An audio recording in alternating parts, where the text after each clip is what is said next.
নমস্কাৰ, মই জোনালী বৰদলৈ আজি আৰু এটা নতুন ভিডিঅ' লৈ আপোনালোকৰ সন্মুখলৈ আহিছোঁ। আজি এই ভিডিঅ'টো বনোৱাৰ মোৰ এটাই উদ্দেশ্য, মই এক্সেছ বাৰ্ছৰ বিষয়ে কিছুমান কথা ক্লিয়াৰ কৰিব বিচাৰোঁ। এতিয়া কথাটো হৈছে কি, জীৱনত আপুনি যদি কিবা এটা কৰিব বিচাৰিছে নহয়, আপুনি প্ৰথমতে নিজৰ ওপৰত বিশ্বাস ৰাখক। তাৰ পাছত আপুনি চুজ কৰক, মই এইটো কাম কৰিবই লাগিব এনিহাও।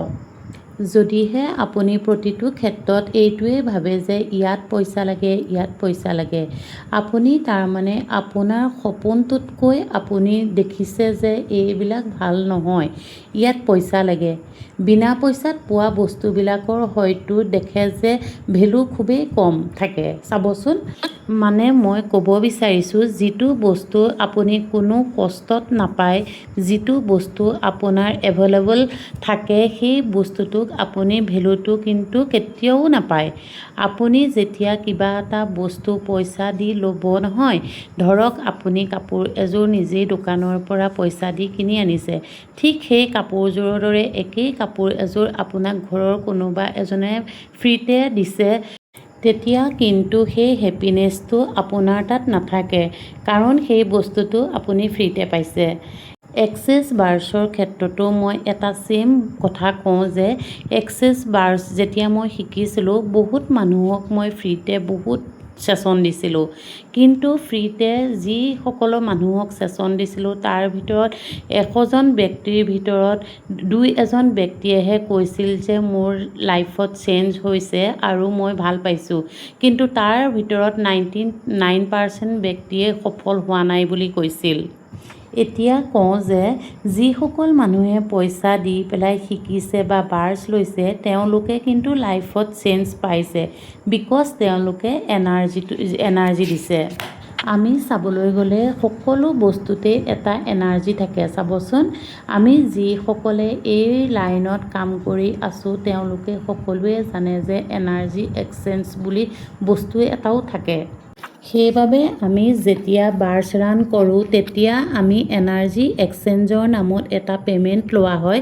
সেইটো কিছুমান মানুহে একেবাৰেই বুজি নাপায় আৰু তাৰ বিপৰীতে তেওঁলোকে কিবাকিবি বেলেগ কমেণ্ট কৰে।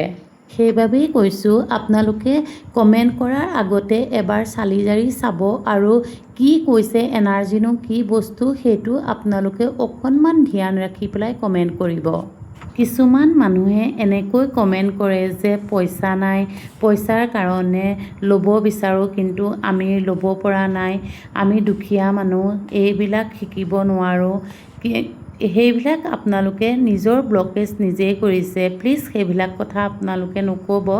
কিয় নোৱাৰে? আপুনি বিচৰাই নাই। আপোনাৰ এটা ইণ্টাৰেষ্টিং পইণ্ট অফ ভিউ আছে যে এইবিলাক বস্তু আমাৰ কাৰণে নহয়। আপোনালোকে সেইবিলাক কথা কৈ নিজৰ ব্লকেজ নিজেই কৰি আছে।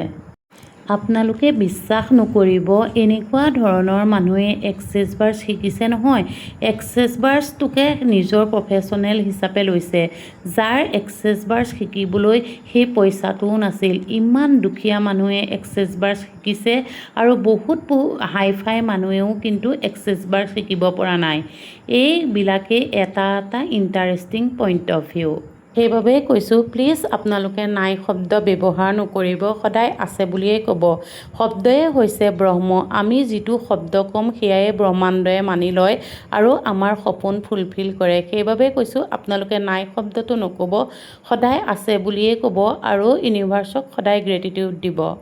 এটা আমাৰ এক্সেছ মন্ত্ৰ আছে, সেই মন্ত্ৰটোৰ বিষয়ে আজিকালি সকলোৱে জানে আৰু যিসকলে নাজানে তেওঁলোকক কৈ দিছোঁ, আপোনালোকে এই মন্ত্ৰটো ৰাতিপুৱা 10 বাৰ, দুপৰীয়া 10 বাৰ আৰু ৰাতি শুবৰ সময়ত 10 বাৰ মাতিব। আপোনালোকৰ পৰিৱৰ্তন আপোনালোকে নিজেই দেখা পাব। মন্ত্ৰটো হৈছে all of life comes to me with ease, joy and glory. All of life comes to me with ease, joy and glory. Thank you universe.